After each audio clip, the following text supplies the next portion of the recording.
কেমন লাগছে সেট? দারুন দারুন। কেমন লাগছে শীতের দিনে চা খেয়ে? গাড় ফাটা। কিনলি না কিনে কার? আপনার কেমন লাগছে? ফাটাফাটি তো? ফাটাফাটি সুন্দর সেই শীতের দিনে চা ছাড়া যাবে না, বলো বলো, শীতের দিনে চা ছাড়া যাবে না, বলো। তন্ময় দাকে বলো, তন্ময় দাকে বলো যে শীতের দিনে চা ছাড়া যাবে না, বলো না। এই ছেলেটা নতুন বিয়ে করেছে, ঠিক আছে?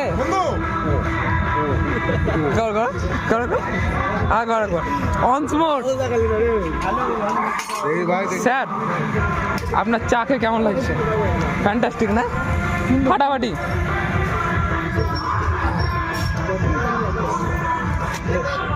ও চুমুকটা দেখ একবার। ও চুমুক, ও চোখ মুখ উল্টা চুমুক। সবাই বিস্কুট খেয়েছিস ভাই? আমি খাইনি।